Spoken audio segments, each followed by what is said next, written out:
Hola controles, bienvenidos a su podcast El After. El de hoy tenemos un invitado muy especial, Mekkanikka. How are you, my friend? I'm very good. Nice to meet you. Oh, nice to meet you too. I'm very happy to finally have the opportunity to talk with you. Yes, it's been we've been talking for a while, but now we're meeting in person. So very good. Yeah, that's great. Well, here basically is to people know your story, like where you're from, what was your first approach into music until today.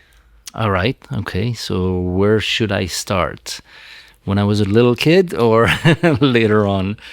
No, I've always made music. I mean, I started making music when I was young, I started playing the piano when I was around 10, 12 years old. And then I started playing bass in different rock band and stuff like this. And then I moved to California around 1991, 92, something like this. And I started a recording studio with some guys from Philadelphia and also another guy from California. And we were recording like local bands, a bunch of different stuff.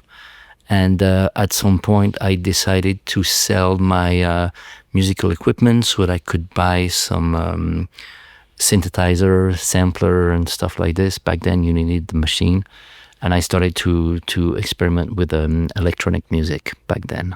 Nice. So that was the path. That's a beginning. And then at that moment, which one were your influences, like in electronic music? I was really a big fan of Prodigy, of course. Back then, it was like the main thing happening. Also, the Chemical Brothers. It was really cool stuff. And I was also listening to like early... what can we call it? Maybe early techno stuff. There was a band called Front 242, which was a Belgian band, and they were more like into this industrial techno electronic music, which was also a big thing back in the days. And so the early stuff, very early stuff. Oh, yeah, totally. And how long did it take? You already have experience with music because you were a musician and you play and everything. You know the structure and the notes and everything. But when you sell your equipment and you start purchasing your production, your sample box, your first synthesizer, your computer, how long did it take you to make like a electronic music track? Ooh.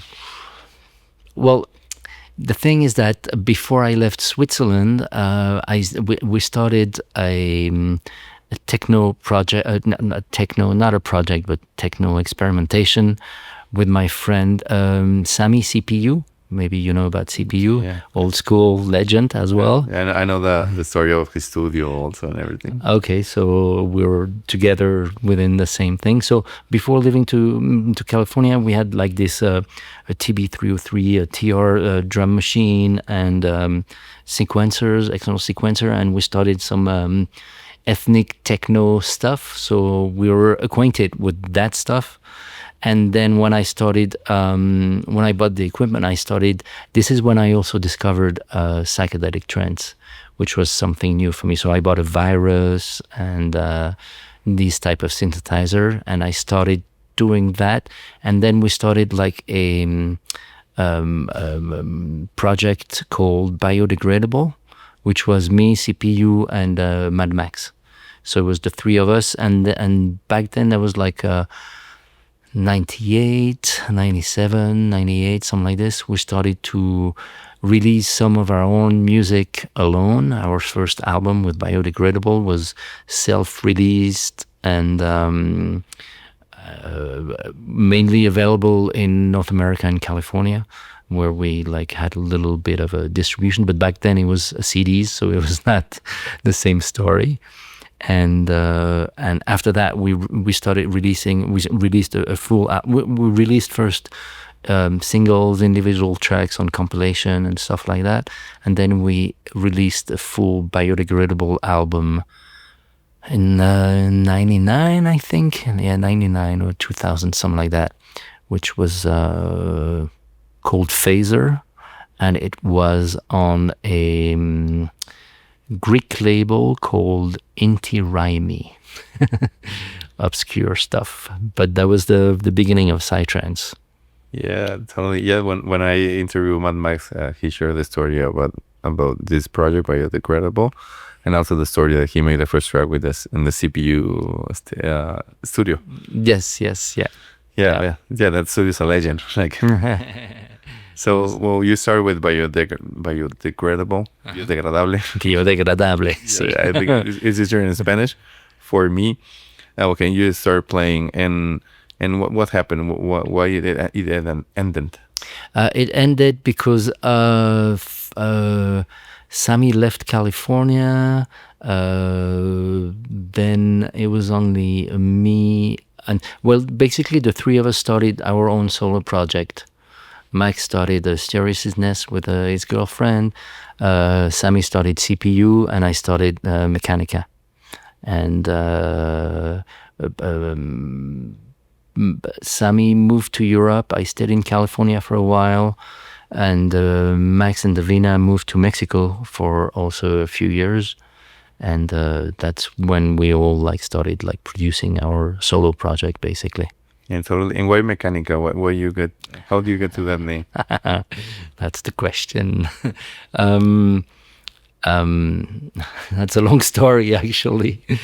But I used to record rap bands in our studio in Santa Cruz in California, and there was always like a posse of like 5, 6, 7 guys recording, and as we know, North American black community, they like to use the N-word between each other. And I was pretty much the only white guy in the studio, but recording. So I was like operating the machine and mixing and stuff like this. And at some point, one of the rappers was like, yeah, roll it, Nick. Yeah, go for it, Nick.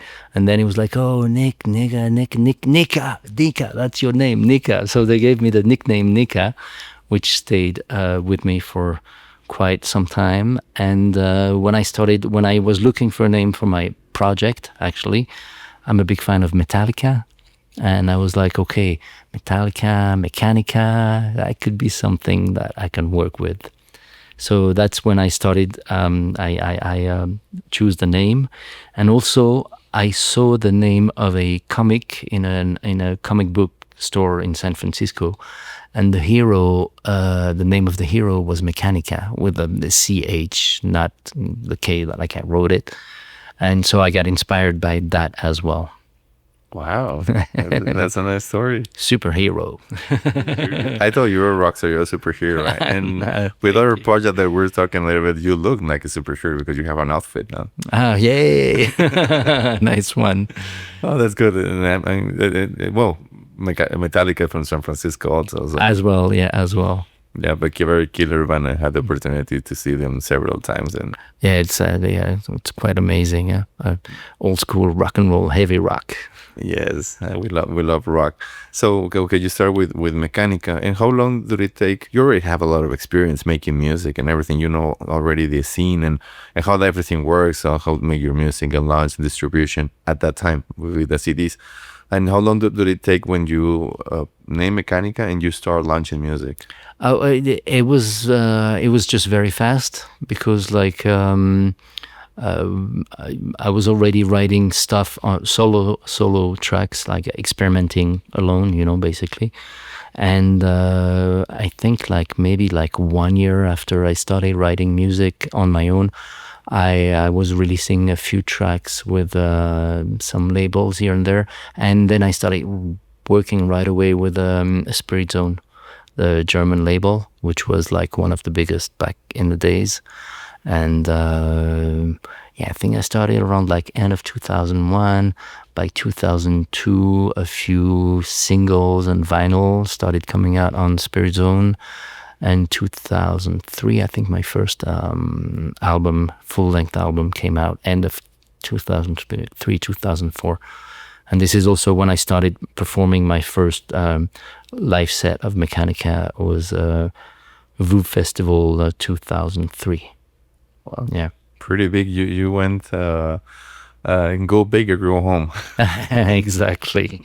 No, it was good times, good times back then.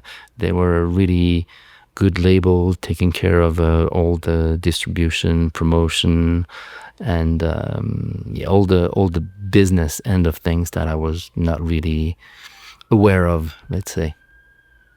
Yeah, totally. But yeah, the good thing of the good stuff was that you already knew how to make music and everything. Yes, that was a big step in advance, so I didn't have to learn all that stuff. You already know the music business, so you start launching your tracks. Thank God you have like a great label to launch, and you go into Boom Festival, and that's like a very big festival. It opens a lot of doors, and Yes, so it was great. But yeah, it was a good start. Yeah, definitely. no, that for sure. Yeah, well, it's a very good debut for Mekkanikka. Yes. And what came after you play on that party? That was right after I played on that party at the VooV. This one year, they had a bunch of Brazilian DJ. The Brazilian scene was starting like barely. It was just the very beginning. And there was a bunch of guys like Swarup was also there, and DJ Rica Maran, Feo, the guys who started actually Experience in Brazil, which is a very big brand. And now they got more commercial, but they were pretty much the very first psytrance parties festival that started there. And they heard me at VooV Festival. And after I finished my set, like one of the guys came up to me and was like, "We want to bring you to Brazil." And I was like, okay, sure, if you want, I don't mind. And then about 3 or 4 months later, I was invited to start playing in Brazil with experience parties, which was a really nice experience. Yeah, the biggest. A lot of people. I don't think they're going to be parties the same. Yes, yeah, for sure. Yeah, they're really big now. They make like, it's much more commercial now, less trance, but nonetheless very big. Yes, I recall the after movies and the videos, and when I saw that kind of people, it was like amazing. Like Rock in Rio is like Yes. endless Yeah. sea of people. Yeah. They were very successful back then.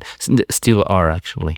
Yeah, but they changed a little bit the focus. But I imagine your first experience, it was amazing. It was, yes, I was kind of shocked, actually, my first tour with them, because I first arrived and I was like, okay, what to expect. And back then there was no like social Instagram, social network, even like a phone, like I remember back then we would talk by email, and I would get a phone number that I would write on a piece of paper.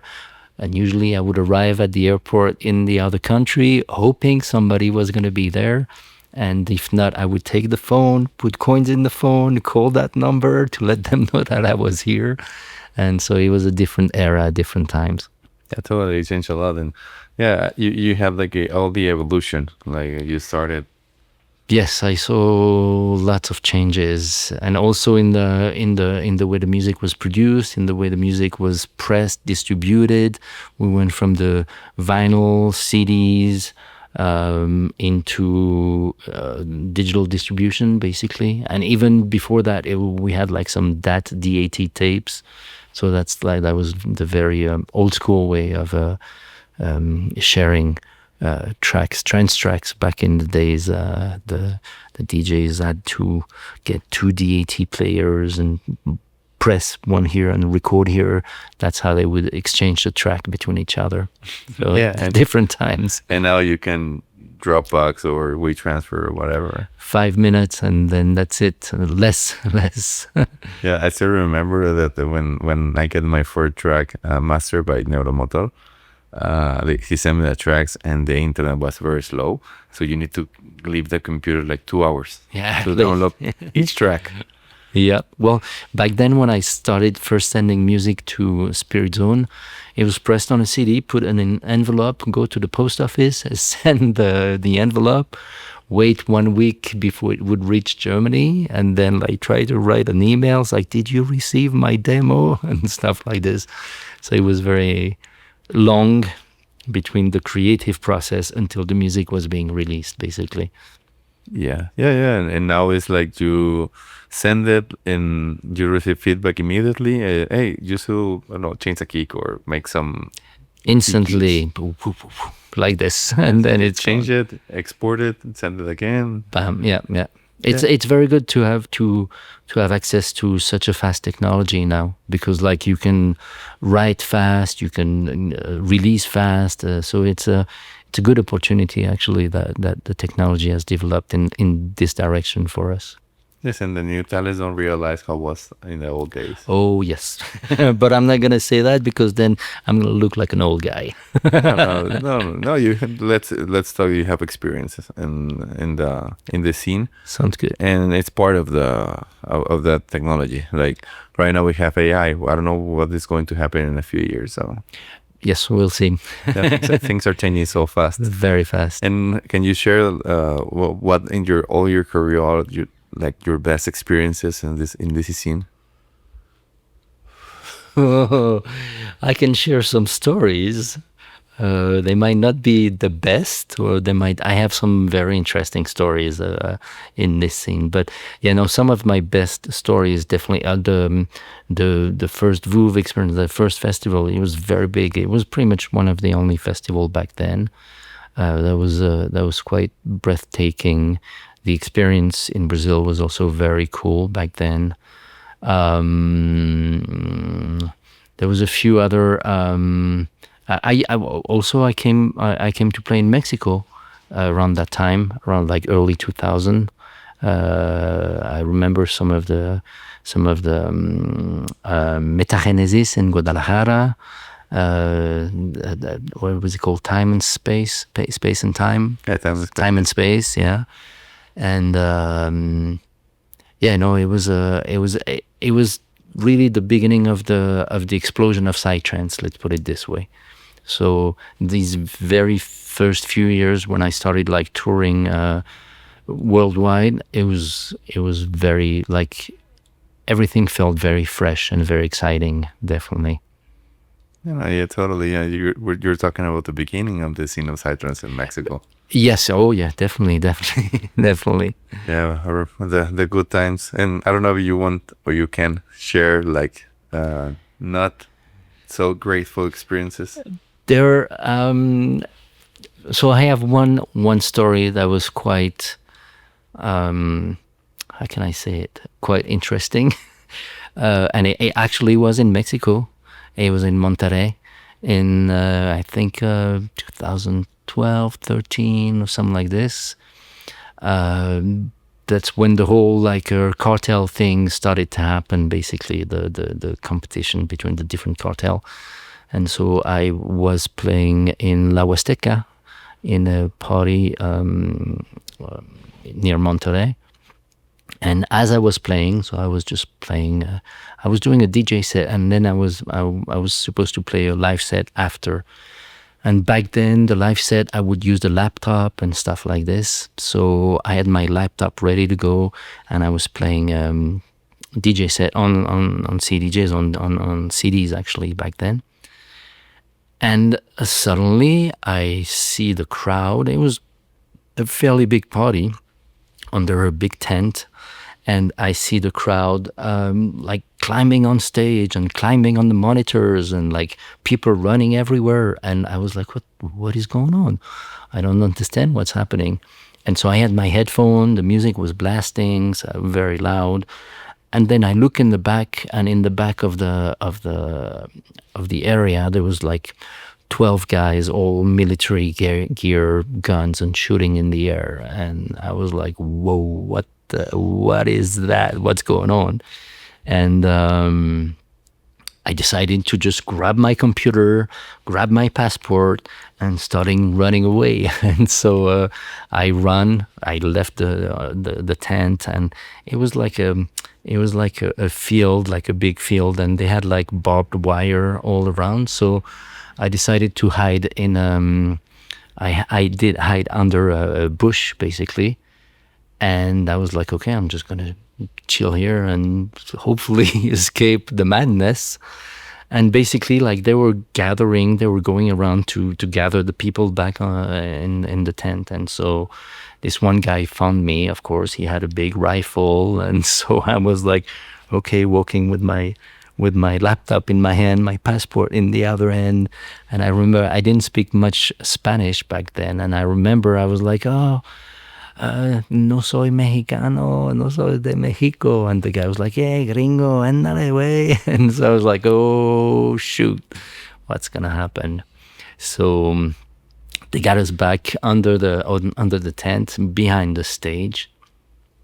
Everybody was like pushed against this. So they had everybody that was in front, like, so there was a lot of people, and we were all like cramped behind the stage. And I remember like asking some of the guys, I was like, what's going on? Like, what is this? Because I didn't know it was cartel. I thought maybe it was military, maybe it was police.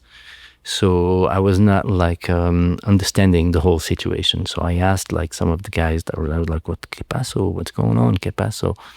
And I remember one guy was like, hey, no te preocupes, Mekkanika, todo bien. I was like, what do you mean? This is not bien for me. It's not cool.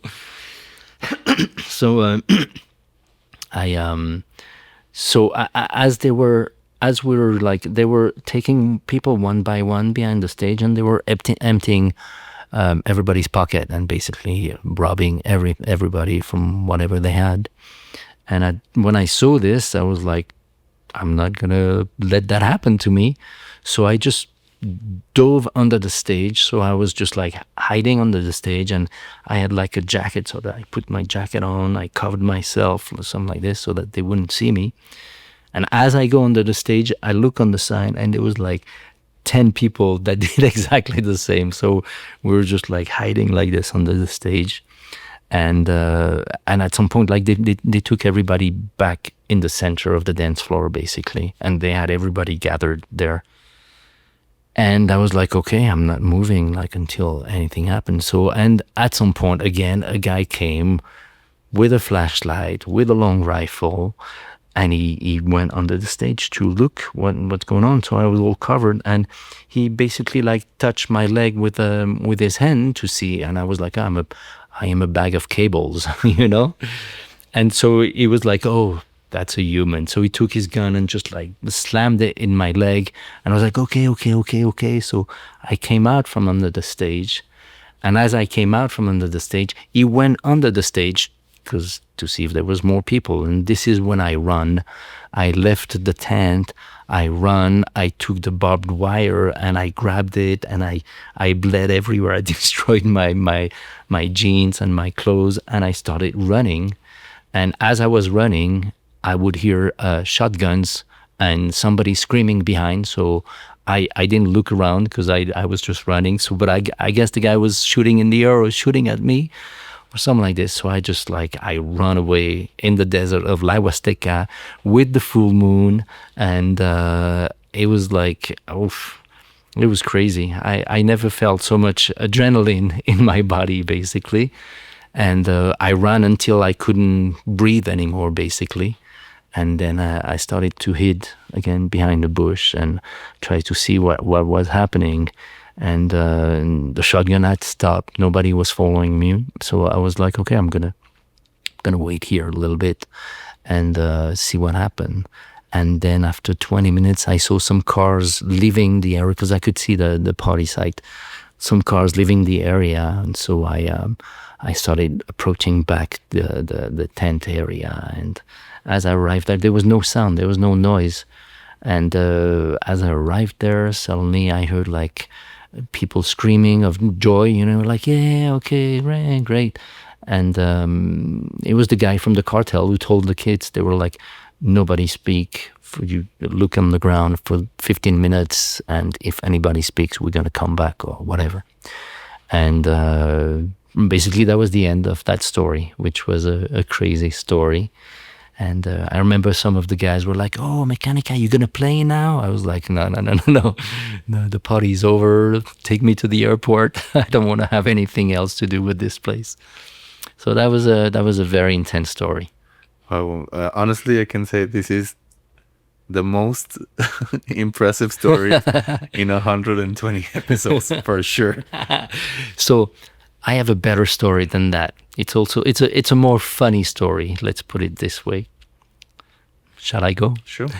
So I was playing in South Africa, and the party was taking place like in a ranch, and so they had like rooms on the ranch. There was a farm, there was a big dance floor over there, and they had like a few animals and whatnot in a corral, so they would like keep the animals locked and whatnot.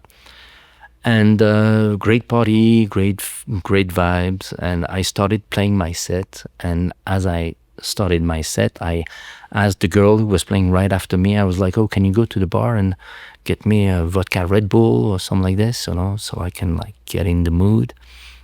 And she came back with like 2 vodka Red Bull like this, and I started drinking this, and suddenly towards like half of my set, I was like, oh, what's going on, I feel a bit strange.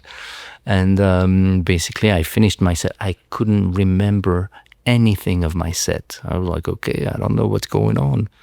And so after I played, I went to the bar, I met some guys that I was talking to, and after that I lost consciousness. Like I didn't know what happened, basically. So I woke up. So I woke up in my room, like 3 a.m. I was in bed, and there was a donkey in my room. So the donkey was like, the room had the bedroom, and there was a couch, and the donkey was stuck in front of the couch because he couldn't go any further. And so I woke up to this sound of like, oh, something like this. And I was like, not knowing what happened because I lost consciousness. And I was like, what the heck is going on? And so I opened my eyes and I see the donkey in my room. And I'm like, wait, what is going on? A bit like in the movie, the Las Vegas craziness. And so I take the donkey, I bring it out of the room. So the door of the room wouldn't open, wouldn't close perfectly. So that's why so I don't know if somebody brought the donkey inside or what it was, if it was a prank or anything. I was like, what the heck is going on? I was like, that's too much. That's like crazy story. So I'm like, okay, I'm going to go back to sleep. I'm going to try to rest. I tried to close the door. I put a bag behind, and I was like, okay, let's try to catch some sleep now, because I was so confused.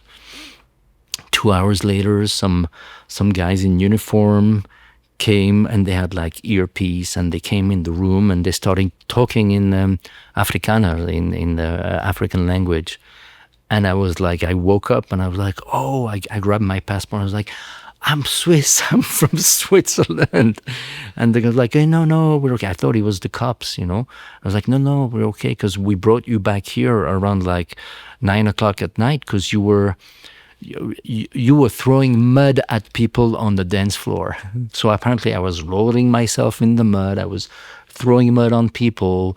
They brought me to the infirmary and my eyes were rolling. They were like, okay, let's put him in bed, basically. And that's only the day after, when basically I realized that my drinks were spiked with GHB. Wow. So that's a more funny story. But the donkey in the room, it's quite something. Let's put it this way. Yeah, I can imagine you like waking up like what's happened, with like feeling a little bit dizzy, and then very dizzy, very confused, and seeing a donkey in your room, you're like, what happened? I hope nothing happened with the donkey, you know? So yeah, that was a funny story. Memorable. Yeah, you have very memorable stories for sure. And I apologize for the one in Monterrey, because that's my city and I feel so bad for that. That's not your fault. It's the way it is. Yeah. Yeah. And then in South Africa, I imagine Monterrey, they take you to the airport and you went back. And in the South Africa story, okay, you feel better. And would you talk to the promoter? Like, what happened yesterday? So yeah, I asked the promoter, and the promoter was not even, didn't know what happened, because he hadn't heard about it. So we went back to Johannesburg, where I was staying for a few days because I was playing the weekend after in Cape Town. And when I arrived at the hotel, I went on the internet. I was like trying to see what happened to me, because like loss of consciousness, I didn't remember anything. And then I wake up, I see the donkey. I'm like, wait, what's going on? And I remember tasting a bit of a metallic taste in my mouth.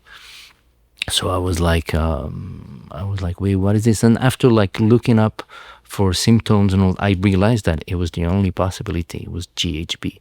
And so probably the drinks were spiked for the girl who was playing after me, because she went to ask for the drink. So I never knew exactly the whole story, but that's my conclusion. GHB spiked drinks.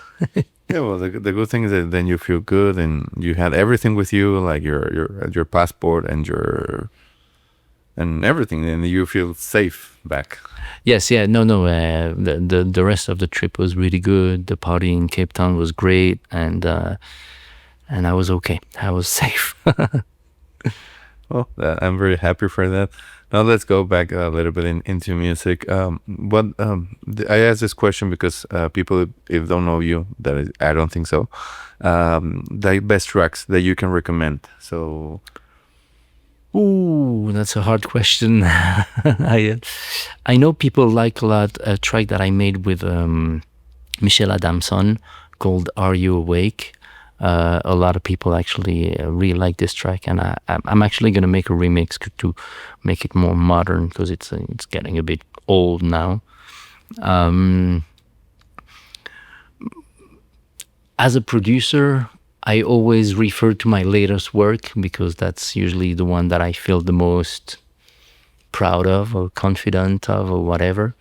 And so, no, I advise people to go on the Spotify and just check out the latest tracks and see what they like. But there's things for everybody. Let's put it this way. that's for sure. And if you can share, what would you consider your worst collaborations or tracks? Oh, worst. I've been. Some of my earlier stuff was not as well produced than some of the later stuff, but back then it was the technology was very different also, and yeah, maybe there's one collaboration that I didn't like, but I'm gonna keep the name secret. Yeah, totally. That's the reason I asked if you can. Yeah, but when I asked for the tracks, yeah, maybe it's like, okay, Mekkanikka, or maybe they don't know you, like, and there's a track like, okay, you can go inside Spotify, YouTube Music, whatever, tie them, so they can start listening. Oh, well, I like this music or collaboration. So Yeah, so there's one track that is a very good way to discover everything. It's a collaboration that we made with Striker, GMS, and Sonic Species. One night we were the four of us in the studio, and we made the track in about one night, something like this. It was really nice. It's called Party On, which is it's a 142 BPM track. So it's a bit of a slower, but still has the full-on element into it. So I think it's a good entrance, basically, like to dive more into the rest of the tracks that I made. yeah, it's into the mechanical world. Yes, exactly. Oh, that's great. Let's talk a little bit of talking about latest and greatest. Let's talk about the party atmosphere. Share your experience going back into Mexico and working with Ommix at Atmosphere Festival.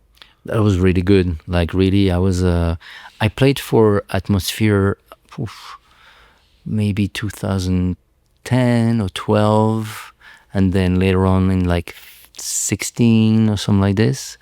And every time the Atmosphere party they were really good. Like I always had a good memory and a good feeling about these parties. But this edition was really cool. I mean, I was really impressed with the production, with the stages, the amount of people. I really like the backstage area where you have lots of couches. Some of the public can come in the back, so you can interact with them. You can have it was really cool. Like the way it was set up, where it was not like, oh, this is a backstage for artists and that's it. So you had time to mingle with the people, to get to meet people that are your fans and that like to take pictures. And no, it was really nice for that. I really enjoyed it. And then the set went really well. The reception from the people was really good. I was very moved by the love that I received from the public. Every time, the Mexican public, one of my favorite public in the world. I'm glad. I'm glad that you enjoyed your experience, and now share your experience on the meet and greet. Oh, the meet and greet was it was crazy. I made a meet and greet with Ommix back in, I think, the first or the second time I played for Atmosphere, but it was not as let's say organized as this one.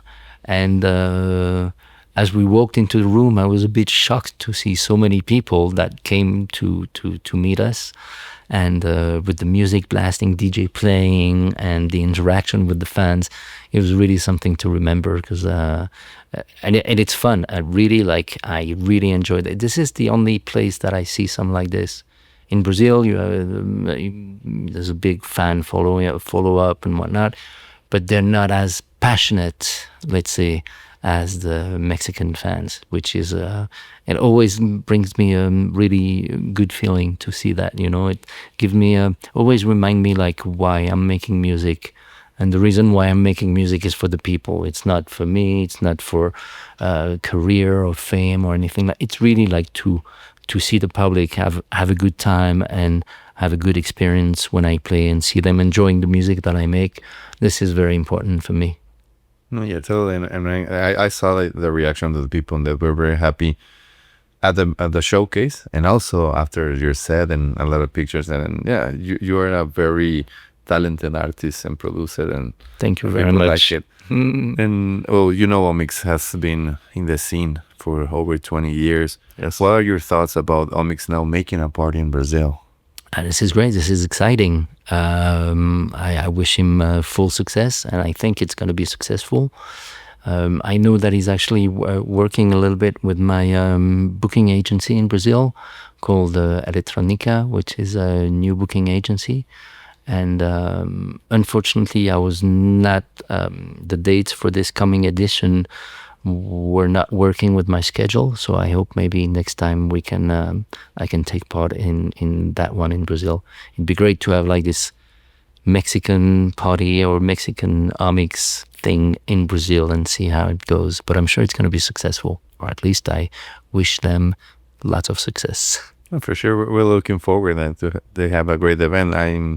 I want to talk to Omi like at the end of the year, like make another podcast, and so he can share the thoughts, because it's very different making a party in your hometown that you know everything than going in Brazil. Like it's completely another country, different suppliers, weather, logistics. Yes, but I think he's well surrounded with some really very professional people, and the scene in Brazil is the biggest scene, and it's like there's so many parties, so you have like an infrastructure of making parties in Brazil that is really in place, and people know their job, they know their rule, they know how to make things happen very smoothly.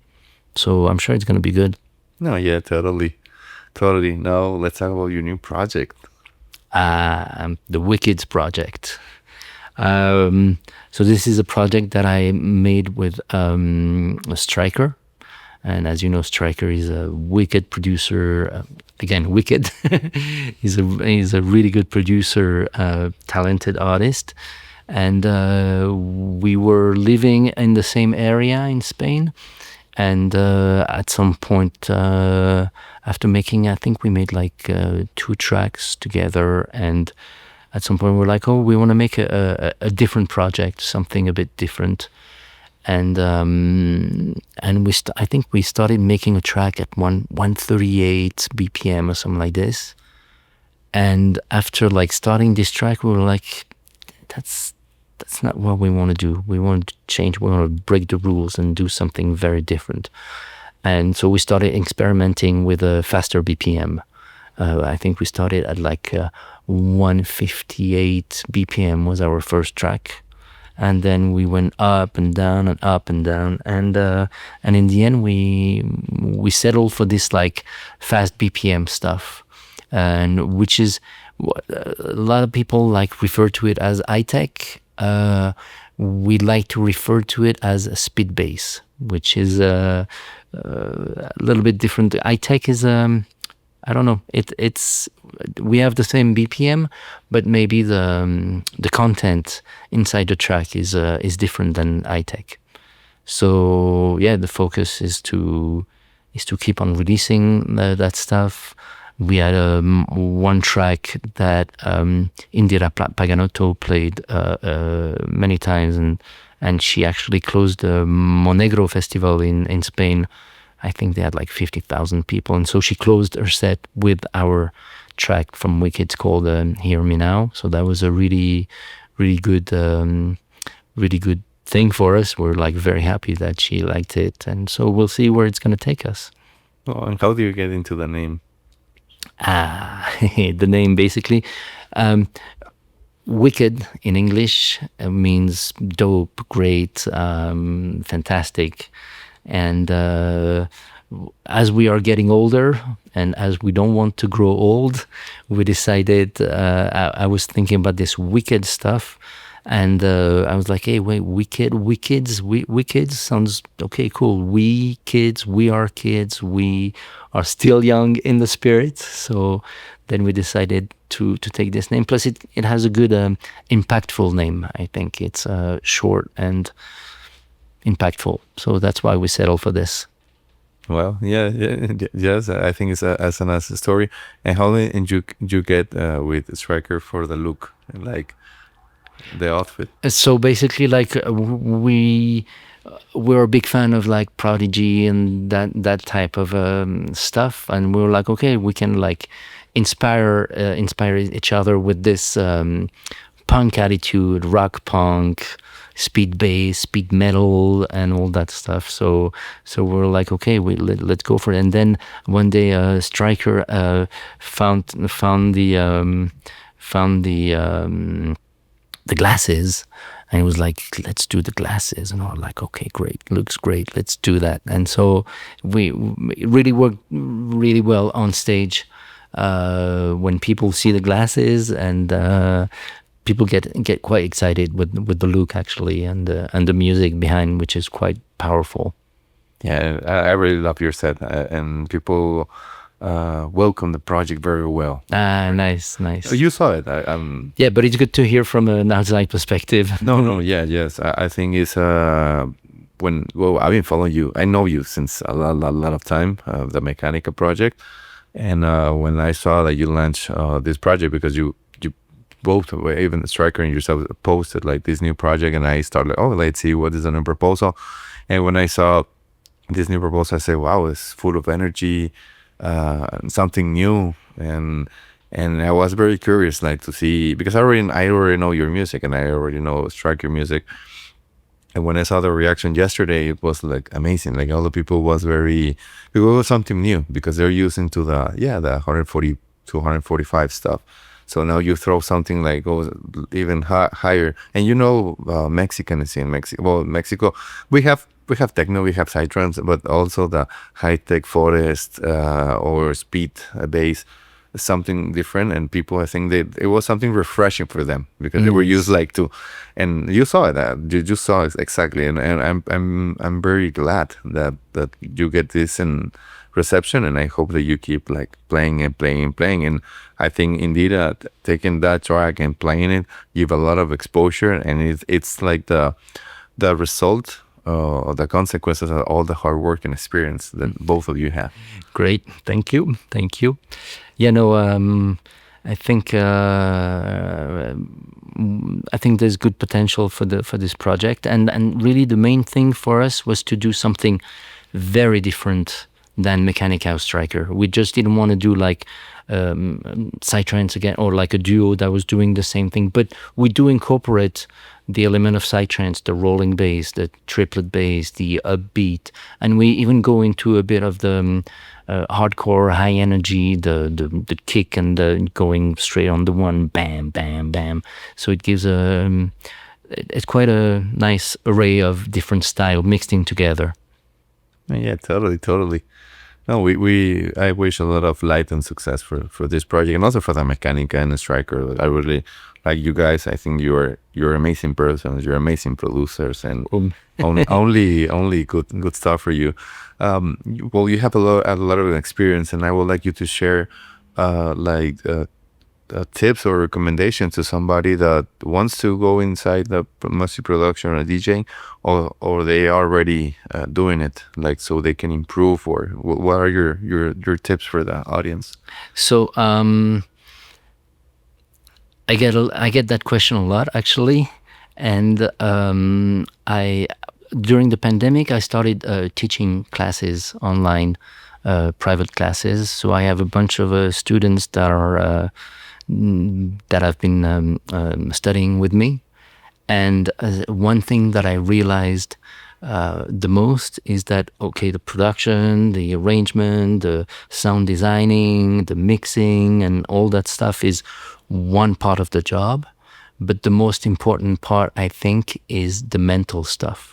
What you have in your head when you create, how you see yourself, how you believe you're in your project, how you believe in yourself. And I think the most important thing is the mental state to enjoy what you're doing and to also believe in yourself. And that's what I see people struggling with, basically. Because so I usually end up when I do the classes, I usually end up like speaking about like 30 minutes to about like this aspect of things, because this really helps the creative process. Yeah, and if you don't feel good about yourself, if you don't feel good about your skills, if you don't feel good about the music that you're writing, then it doesn't help, and you're not going to write good music because you don't believe in yourself. So I think this is the most important thing, is to believe in yourself, keep the mental clarity very positive, and on a positive end and positive note, to actually enjoy the process and believe that things are going to take care of themselves on their own, because you are doing the right work. Yeah, totally. Oh, and thank you for sharing that. And I think that is very wise words, because everything is about the mind. Yeah, it's very mental. We think too much sometimes as human. Yeah, as a human, and you need to be good in your mind so you can create something and you can express something. And depending on how you feel is what kind of music or scales or harmony that you're going to reflect or create at that moment. And if you're not okay, you will not do music, you will not feel, you will not share. And people realizes that even when you take a selfie, people can read if you are. Of course, it's for sure. It's all about the intention, and then, like you say, you can take a selfie and you see if the person is confident, if he's not confident, and you see it when people play on stage. Do they feel okay? Do they feel at ease? Do they feel okay with the music they're writing? Do they feel confident? And then the music itself, the content of the music is, I would say, even like maybe secondary. Which, okay, it's not. It's important, but it is secondary. It's the mental, and basically, like, we are here on this planet to enjoy the trip. Yeah, totally. Yeah, we don't know what will happen tomorrow or after life, so we just have to enjoy it and give the best and enjoy the ride. Totally. And now, in all these years, can you share something that you consider like a mistake, like I regret doing or taking this decision? Yes, of not believing in myself. I regret spending lots of time not believing that I was good enough to make the music that I'm making, or to doubt that I would be able to have a career or something like this. This is the only regret that I really have, because it's wasting time, basically. And this is why I tell all my students, I'm like, okay, this is very important. This is as important as learning the production, learning how to write music. Keep the mental state like sharp, on it, and positive. Yeah, totally. Oh, and there's something called the imposter syndrome. Yes, we know this one. Yeah, it's very common in this scene, because we start making music in our rooms, and then I imagine when you play at the Experience Festival, thousands and thousands of people. It's like how the little Nick that was making music in my studio in California, now is playing over this kind of people. Yes, and that's you're so right when you say imposter syndrome, for sure. Yeah.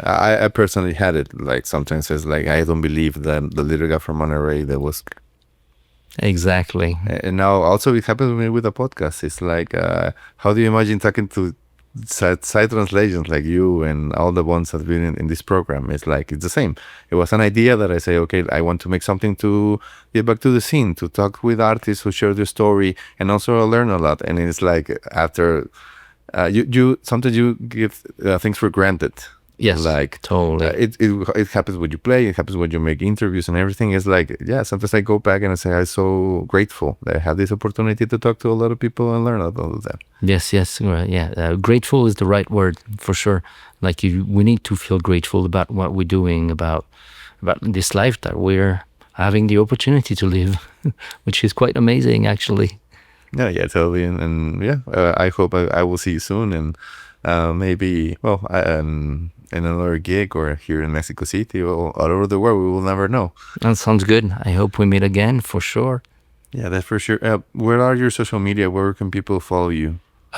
So I'm very active on the Instagram, which is I think it's called just Mekkanikka. At Mekkanikka, Mekkanikka. I have a big followers amount on Facebook, but I'm not really so much into Facebook. So I share the content of Instagram is being shared on my Facebook page. I started a TikTok channel not long ago, so this is a bit new for me, TikTok. I prefer to focus on Instagram, and I also started a YouTube channel that is actually doing very well. It's I started a few months ago, and it's growing very nice. So it's a good way to hear the music, to watch the videos. I always make animation AI videos for my releases. I work with a girl from the Netherlands, and she's really good at AI stuff. So we work together. So every time there's a new track or album, there's always like a video that comes with it. So this is nice. And I'm also gonna start sharing production tips on my on this channel. So that's where you can find me. Oh, that's good. Yeah, I will share all the social links in the YouTube, and also I will tag you in all your social media when I launch this podcast and the clips and everything. Super. Well, I want to thank you for sharing your amazing story and all your stories. Like I tell you, I hope to see you soon. I only wish you light and success for thank you very much your projects. And let me close the episode in Spanish. A todos los que vieron, escucharon este podcast, sigan a Mekkanikka en todas sus redes sociales, sigan el nuevo proyecto de Wikidz, está muy chingón. Denle like y compartan para que esto siga creciendo, y nos vemos en el próximo capítulo. Hasta luego. Nos vemos. Hasta luego.